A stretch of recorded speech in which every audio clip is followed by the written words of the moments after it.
Get in there, Lewis. Get in there, Lewis. Get in there, Lewis. Get in there, Lewis. Get in there, Lewis. Get in there, Lewis. Come on, take. 너무나도 익숙한 소리죠. 한 달에 최소한 2번씩은 들은 것 같은 그 소리. 하지만 해밀턴과 벤츠처럼 몇 년간 한 팀이 압도적으로 우승하는 것이 포뮬라1에서는 꽤 흔합니다. 2010년대에는 레드불과 벤츠가 있었고 2000년대에는 페라리와 르노, 1980년대에서 90년대까지는 맥라렌과 윌리엄스가 포뮬라1을 장악했는데요.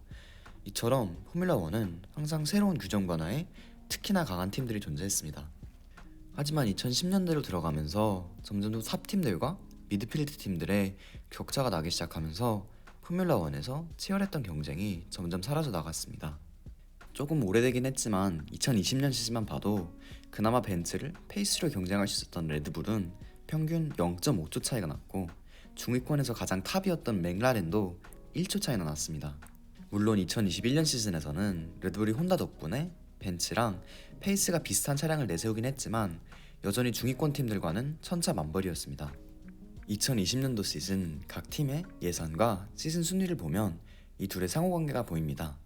결국 돈이 차량의 퍼포먼스와 상호관계를 이룬다는 것인데요. 이 말은 즉슨 돈을 가장 많이 쓰는 팀이 압도적으로 시즌을 이긴다는 뜻인 거죠. 물론 이게 정당하긴 하지만 포뮬라1도 결국에는 스포츠인 만큼 경쟁이라는 요소가 사라지면 스포츠로서의 매력 또한 잃게 되는 것이죠. 탑팀들이 하위권 팀들보다 몇 배의 돈을 쓰면서 매번 이기는 것이 팬들에게도 지루할 뿐만 아니라 경쟁이라는 스포츠의 근본적인 정신을 포뮬라1으로부터 뺏는 것이죠. 돈으로 인해 생긴 불균등함을 해결하기 위해서 포뮬라1이 도입한 것이 바로 예산 제한 제도입니다. 팀들이 사용할 수 있는 예산을 제한함으로 더욱더 공평한 경쟁 환경을 만들겠다는 방침인데요. 팀들이 사용할 수 있는 예산을 총 1,700억 원으로 제한하는데 이는 차량의 성능과 관계 있는 비용만 포함합니다. 즉 엔지니어나 연구원들 등의 월급, R&D에 포함되는 모든 비용, 파트 제작 등만 포함되어 있고 예를 들어서 마케팅, 전기세 아니면 팀 숙박 등은 여기에 포함되어 있지 않습니다. 예산 제한에서 또한 제외인 것은 이제 드라이버들의 연봉 그리고 상위 직원 3명의 연봉인데요. 이 변화는 하스나 윌리엄스 같이 하위권 팀들의 팀 운영에는 큰 영향을 끼치지 않을 것으로 보입니다. 이 팀들은 기본적으로 1,700억 원 이상을 사용하지 않기 때문이죠. 그렇기 때문에 여기서 가장 큰 타격을 받을 팀들은 결국 탑3인 것이죠. 탑3에 포함되어 있는 페라리와 벤츠 같은 경우에는 거의 4천억 원 이상을 사용한 만큼 전 시즌에 사용한 예산의 절반 이상을 절감해야 합니다. 이만큼 상위권 팀들은 더 이상 돈을 지르면 모든 문제가 해결할 수 있는 것이 아니라 더욱더 전략적으로 차량을 제작해야 되는 것이죠. 기본적인 R&D에 들어가는 비용뿐만 아니라 연구직 직원들의 월급도 예산에 포함되어 있는 만큼 직원 수가 1,000명도 넘는 벤츠와 페라리 등은 직원 정산을 해야 합니다. 그렇기 때문에 두 팀 모두 자회사로 직원들을 보내고 있죠. 페라리 같은 경우에는 하스 F1 팀으로 몇몇 직원들을 보내고 있고 벤츠는 AMG 또는 아메리카스컵이라는 보팅계 포뮬러1으로 보내고 있습니다. 이처럼 팀들은 최대한 인력을 브랜드 내에서 유지하려고 하는 것으로 보입니다. 포뮬러1 그룹은 예산 제한 제도를 어떻게 규제할지에 대해서도 이미 발표를 했는데요. 팀들은 1월부터 4월까지 사용한 돈을 결국에는 6월에 포뮬러1 그룹에게 제출하고 시즌이 끝난 후인 3월 달에 본 시즌 동안 사용한 총액을 제출하면 됩니다. 팀들이 제출한 서류를 포뮬러1 그룹에 소속되어 있는 예산 제한 행정부서가 점검을 하며 이의가 제거될 만한 문제가 생기면 포뮬러1 그룹에게 고발을 하게 되는 것입니다. 이처럼 예한제산 제도를 어기거나 초과액이 생겼을 경우에는 포뮬러1은 총 3단계 대책을 세워놨습니다. 일단 제도 위반 사항을 총 3부류로 나눴는데 이는 서류를 제출을 늦게 했을 경우와 초과액이 한정 예산보다 5% 이하일 경우 그리고 5% 이상일 경우로 나눴습니다. 그리고 이러한 위반 사항에 따른 처벌 또한 3종류로 나눠집니다. 첫 번째는 단순한 벌금인데요. 이 벌금의 금액은 케바케로 정해지며 아마도 지연된 서류 제출 또한 소액의 예산 초과의 경우 적용될 것으로 보입니다. 두 번째는 조금 더 심한 드라이버 또는 컨스트럭터스 점수 감점 또는 레이스밴 차량 R&D에 관한 제한, 그리고 다음해 예산 절감 등이 적용될 수 있으며 이는 아마도 과도한 예산 초과일 경우에만 적용될 것으로 보입니다. 마지막 징계는 위에 관한 모든 벌칙에 다음 해 포뮬러1 챔피언십으로부터 팀을 추방하는 것입니다. 이는 팀이 불법적으로 예산 제한 제도를 따르지 않은 심각한 상황일 경우에만 적용될 것으로 보입니다.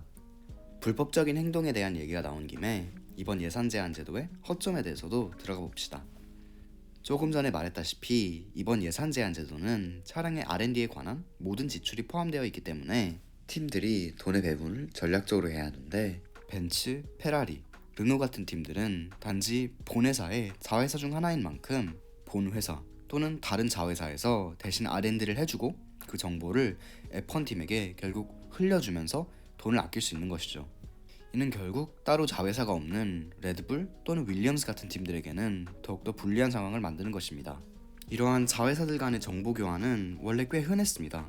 F1 팀에서 개발한 기술을 다른 산업용 차량에 도입을 한다거나 다른 자회사에서 개발한 좋은 기술을 F1 차량에 도입한다는 거나 이렇게 큰 브랜드들은 자회사 내에서 협력을 많이 해왔습니다. 하지만 이러한 행동들이 결국에는 예산 제한 제도의 목표에 완전히 어긋나는 것인 만큼 최대한 금지해야 된다고 저는 생각합니다. 하지만 포뮬러1 그룹이 이를 규제하는 것 자체가 힘듭니다. 예를 들어서 F1 팀에 소속되어 있는 엔지니어가 퇴근하고 다른 회사에서 일하는 친구에게 흘려들은 얘기를 어떻게 규제합니까? 이렇게 자회사에서 R&D에 한정된 부분을 떠넘기는 것은 가능한 팀들은 악용할 것으로 보입니다. 물론 너무 뻔하게 예를 들어서 벤츠가 아메리카스컵 같은 보트 경주 대회에서 프론트윙을 개발하진 않겠지만 아주 사소한 부분들은 자회사를 통해서 개발할 수도 있는 것이죠.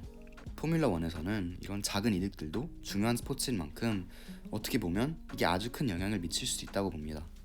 이제 예산 제한 제도뿐만 아니라 포뮬러1 그룹은 윈드터널 사용 시간을 제한하는 방안 또한 택했는데요.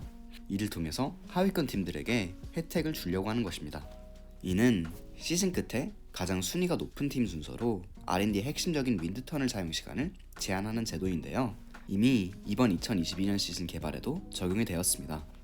벤치마크 시간에 대해서 1위권 팀은 이에 비례하는 70%, 2위는 75%, 3위는 80%로 순위권마다 총 5%씩 증감하는 형태의 터널 사용 시간 제한을 하고 있습니다.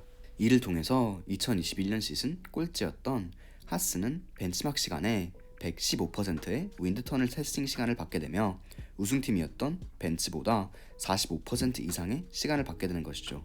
포뮬러1 그룹은 결국 하위권 팀들에게도 탑 팀들을 따라잡을 수 있는 기회를 주는 것이죠. 이게 얼마나 R&D에 큰 영향을 주냐면 벤츠가 2022년 시즌에 사용할 수 있는 윈드 터널 테스트는 2년 전인 2020년 시즌 때 벤츠가 돌린 윈드 터널 테스트들의 40%도 안 됩니다. 물론 벤츠나 페라리가 소유하는 윈드 터널의 수준과 윌리엄스 같은 하위권 팀들의 윈드 터널을 비교하자면 당연히 탑 팀들의 윈드 터널이 같은 양의 데이터를 전달하는데 더욱더 효율적이긴 하지만 이렇게라도 하위권 팀들에게 혜택을 줘야지 그들의 경쟁력이 올라가는 것이죠. 지금까지 포뮬러1에서 적용될 예산 제한 제도와 에어로 테스팅에 대해서 얘기해봤는데요. 과연 이 제도들이 하위권 팀들의 경쟁력을 높일 수 있을지에 대해서 어떻게 생각하시는지 댓글로 남겨주세요.